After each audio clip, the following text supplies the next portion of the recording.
I'm Neil Shah. I'm founder of the Stress Management Society. We're a national not-for-profit organisation set up to provide advice, support and guidance to people suffering from stress. Okay. And what career were you doing before you made this change into this?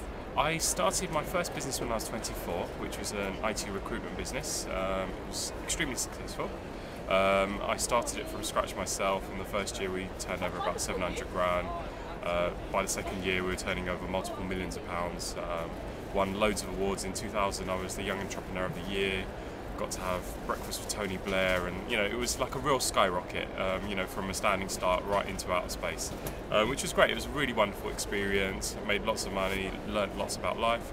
But what I guess I didn't really prepare for is times that wouldn't be so good. So when I started, the industry was buoyant. There was lots of opportunities, and I was good at what I did, and I was extremely successful for a period of time. I made some poor decisions in terms of things like business partners and not actually preparing for what would happen if things changed in the market. And then, post sort of September 11th and the collapse of the dot-com industry and the rest of it, things started to get very difficult.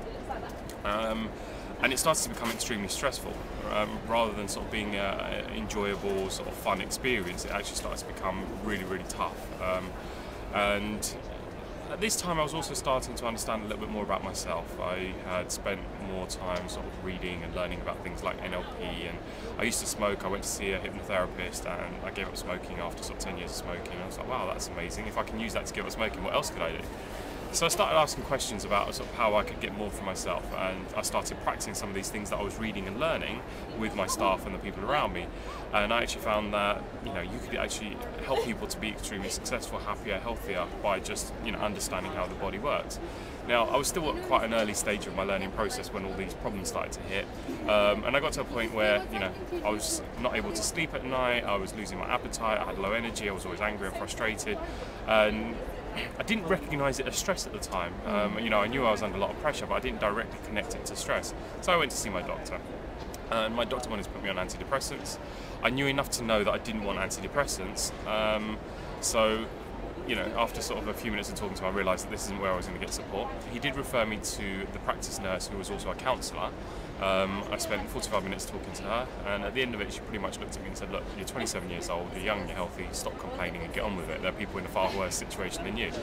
Which didn't really help me again. But she was much older, and obviously she must have been alive during the war, and what I was going through was not a stress. Dodging bombs and hiding in the underground, that was stress. But not helpful advice for you at the time, no, really. But what she did give me, she gave me a resource list. It was kind of a sheet with different telephone numbers and contact details for support organisations. And it kind of started as wanting to get help for myself, but then it actually turned into a bit of a mission. I have OCD, according to the doctors, and when I set my mind on something I become very compulsive about it. So I started going through this list, and I started with organisations like the Samaritans, who at the time were primarily suicide counsellors. Then there was organisations like Cruise, who had been great if someone in my family had died. Alcoholics Anonymous, again, if I was drinking alcohol. Or there was drug agencies. Childline and Kidscape, who had been great if I was a child. But as an adult suffering from stress as a result of my work-related activities, there was nothing. In fact, as an adult suffering from stress, full stop, there was no support organisation in place to provide specific advice to help you to understand what you can do, what choices you have, and how you can start to resolve these issues. So that in itself got me thinking, because it wasn't just myself. I had a team of people around me. I had 22 members of staff at that point. I had 3 offices in 3 different countries, and they were all going through pretty much the same situation. It starts from the top and filters out throughout the organisation. Now, I was left with very little choice, for my own sanity, and also because basically we were heading into a black hole which we weren't going to be able to come out of. The only choice I had was to basically shut the business down. The most difficult decision I've ever had to make. The closest thing I could relate it to is turning off the life support machine on your own child. I started, and it might sound like an extreme analogy, but it was your baby. Exactly, yeah. And I started it from scratch. It was nothing, and I nurtured it and grew it to the point where it was this huge organisation, making lots of money, employing lots of staff, and to have to make the decision to turn off the life support machine was the hardest thing I've ever had to do. But in hindsight, it was the best thing I've ever done for my own benefit and also for the people around me, because if I look at sort of how successful some of the people that used to work with me are now, and also to look at what happened from my life from that point onwards, I found myself in the lowest place I'd ever been in. I was used to being literally on top of the world. I was winning awards, having breakfast with the Prime Minister, making lots of money, driving sports cars. I was just used to living the high life. And all of a sudden I found that, I was standing in my driveway while they repossessed my car. I basically was left completely broke from, earning millions of pounds to being absolutely broke and having not a penny to my name, wondering how I was going to pay the mortgage the next month. One of the last contracts I had was with the job centre, providing sort of training support for job centre staff, and it was basically a situation where I was having to go to the job centre myself, which would have been extremely embarrassing. So I thought to myself, well, I'm in the lowest place I've ever been in. How can I get back on top of the world? And I've got quite a literal, metaphorical mind. At this point I was doing a lot of reading on hypnosis, and I thought, how can I get myself back on top of the world? So I had a brainstorm. I was sitting there one day and I thought, I'll go to the top of the world. And it sounds ridiculous, but I'd probably describe myself as quite an unrealistic person. My motto in life is I'm a billionaire, I just don't have the money yet.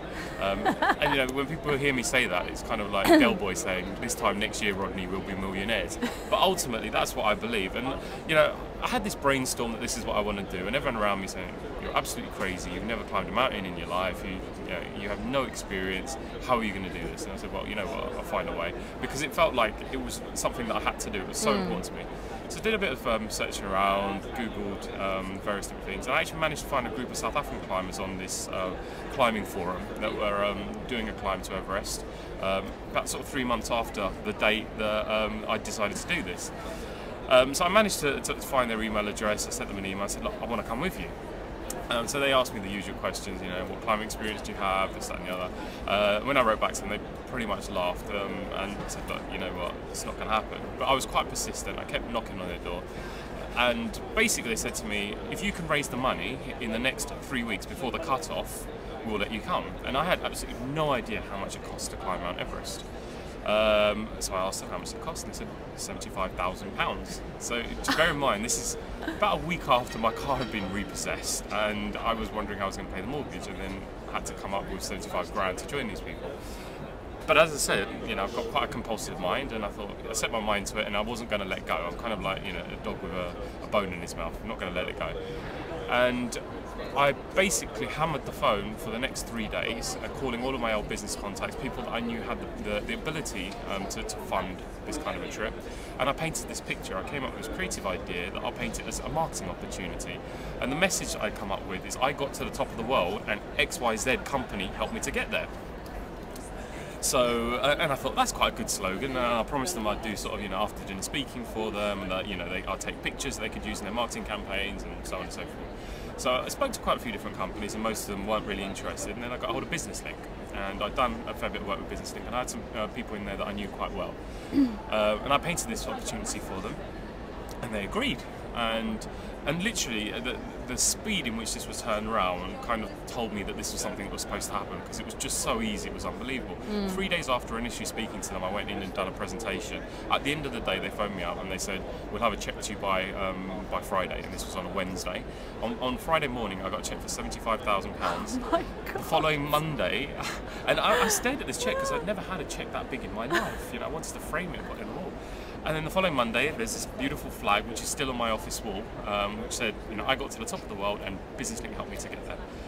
And then I called these guys from South Africa on the Friday afternoon with this check, and they basically, they were falling off their chairs, because they said the only reason they even agreed to that, because they didn't think, it took them 2 years to raise the money, and I did it in 3 days. So the only reason we said that was to get rid of you, because you were being a pain in our butt.